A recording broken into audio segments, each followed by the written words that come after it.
Okay, well, we're here, and I just going to talk to the camera for a second. I've been wanting to do this to kind of get the Myers genealogy. Very interested in it, as I know we all are, and we've always had a beer here and there and said we're going to do this.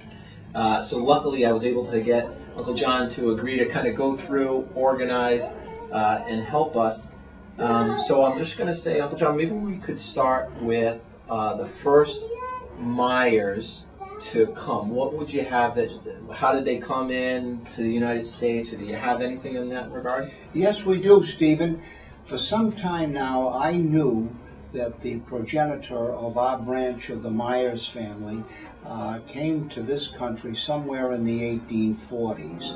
And when I became the archivist for Providence, I started to do a little research early on and tried to determine exactly when he did come into the country.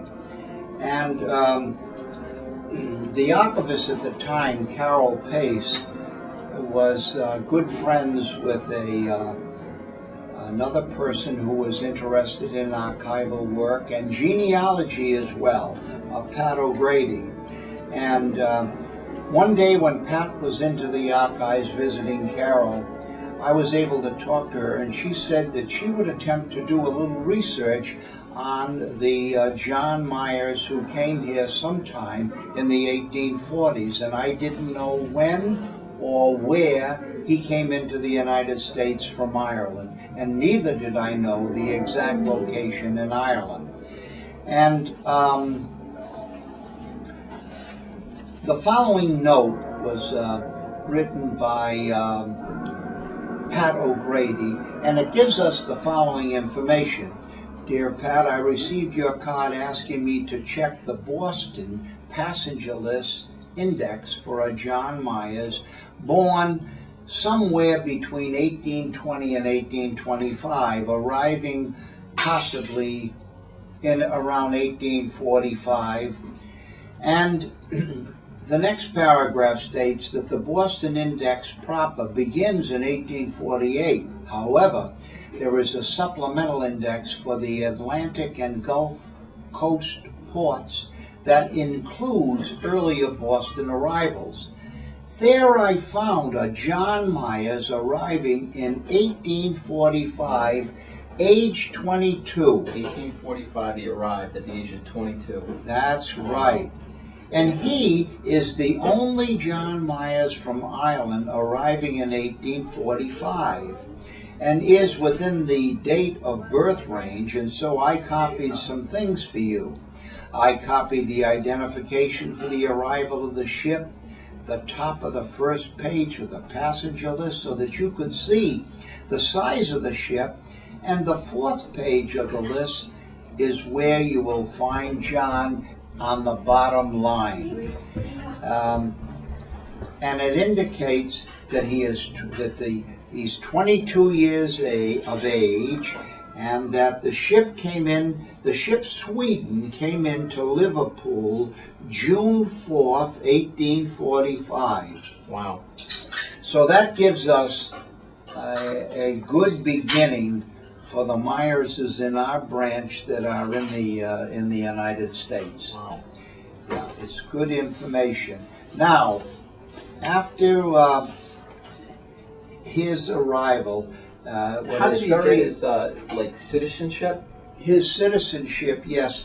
Well, it was always necessary to follow the regulations and what was necessary to apply for citizenship. And it couldn't be done in a month or 2 months after. There was a requirement that you would have to be here for a number of years in order to begin citizenship. But the Myerses became acquainted with an Edmund Nichols as well as a James Mumford, James Mumford was a citizen of Providence, and they were both very successful and considered to be comfortable at the time.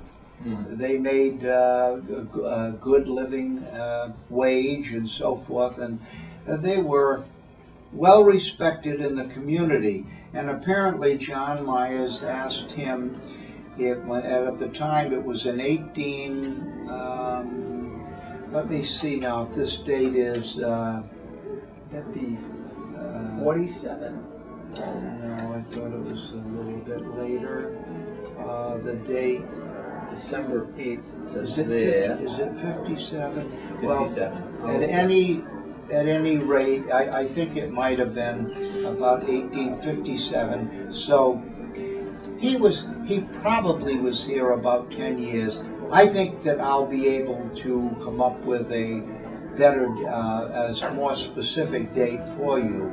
But it was after his arrival in Providence that he did apply, and it probably was about 10 years or maybe a little more that he was here. And he was well acquainted with Edmund Nichols and James Mumford. Right. And the following information was given by them and then inserted into his application for citizenship, because he needed to have some evidence that he was considered to be a law-abiding citizen and a very responsible person as well. John Meyer, and this is what it says on the paper that was incorporated into his application for citizenship. John Myers of the city and county of Providence, and a laborer, that he was born in Killarney, County Kerry Island, in the month of July in 1823, and that he came to the United States of America landing at Boston in the month of June of 1845, and thence proceeded directly to Fall River, Massachusetts, where he resided until about January 1st, 1846, at which time he removed to the city of Providence, where he has ever since resided. Now, we don't know the reason, at this point in time, we don't know the reason that he went from Boston to Fall River. Whether he intended to do that when he left, or did he meet a passenger on the ship, I do not know. But he wasn't down there very long.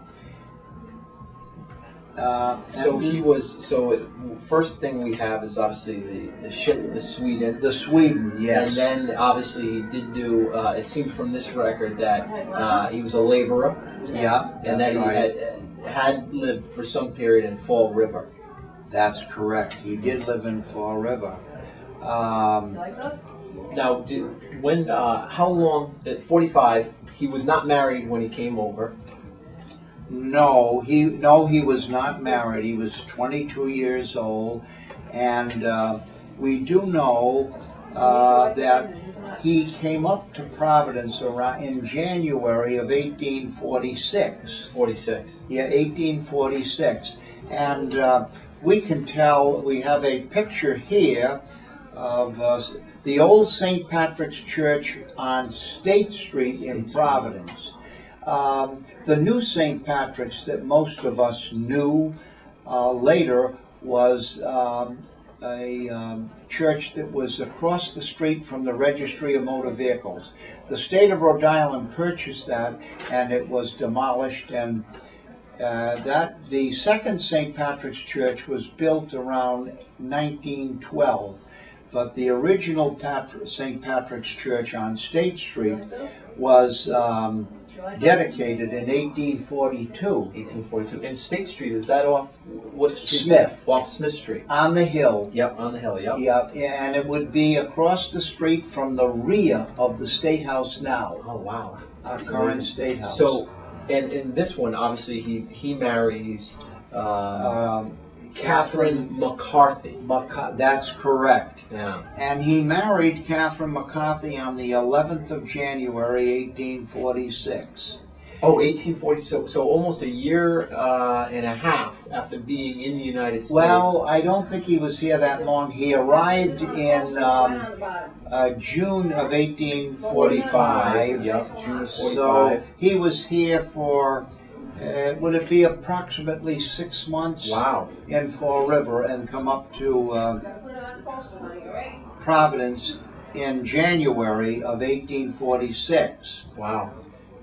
Now, he gets married. Wow. He gets married, and you might wonder how he would have gone from Fall River and then came up to Providence in January of 1846 and married immediately Catherine McCarthy. Possibly there's an explanation. The only explanation that I can think of was that he probably was acquainted with the McCarthy family in Ireland. Ah. That's a presumption that I'm making, and incidentally, because when he got married, Thomas McCarthy was his best man, and Johanna O'Reilly was the maid of honor. So by Catherine's brother was his best man. She's Catherine McCarthy, and the best man is Thomas McCarthy. Maybe a brother or a cousin. A brother or a cousin, yeah. Because I'm only aware of a brother Dennis that she did have here, and I don't know whether they came over from Ireland at the same time or not. I'm not sure. That would be Dennis and Catherine, but it's only reasonable to assume that John Myers was acquainted with the McCarthys and knew Catherine McCarthy in Ireland. And he got married in St. Patrick's Church. At some later date, it would be a very interesting experience to learn about Father William Riley, who was Wiley, W-I-L-E-Y, who was born in New York City in approximately 1802 or 1803 and was orphaned. I think that research back along indicated that he has no recollection of either parent. Father Wiley, who married, yes, right. So John and Catherine, yes, and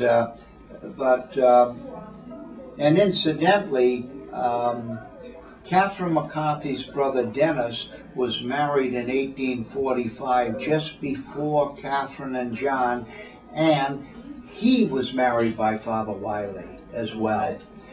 Oh, wow. So he knew their families. Interestingly enough, in discussing St. Patrick's would have been the second Catholic parish in Providence, because the first was the Cathedral of St. Peter and Paul's. Wow. In Providence. And that's pretty good. That's very interesting. I saw you had these. You want to explain what we have here? Yes, Stephen. This tells us that. Well, let me just begin by saying that Dennis McCarthy and Rose McAvey married in 1845, and Dennis McCarthy did acquire a piece of real estate on West Clifford Street in Providence, very near Pearl Street, the corner of Pearl and West Clifford. West Clifford. So this, now, Dennis McCarthy, right, we're talking about Catherine McCarthy's brother. That's correct. Okay. Yes, that's correct. And he and Rose McAvey lived there, and when he first got married, and it was only months later that John Myers married Dennis's sister Catherine. Wow. And he subsequently bought the house at 30 West Clifford Street, the McCarthy house. Let me see now. It would have been John Myers acquired the real estate in February of 1847. Wow, so February of 47. So it was a year after he married. Wow. So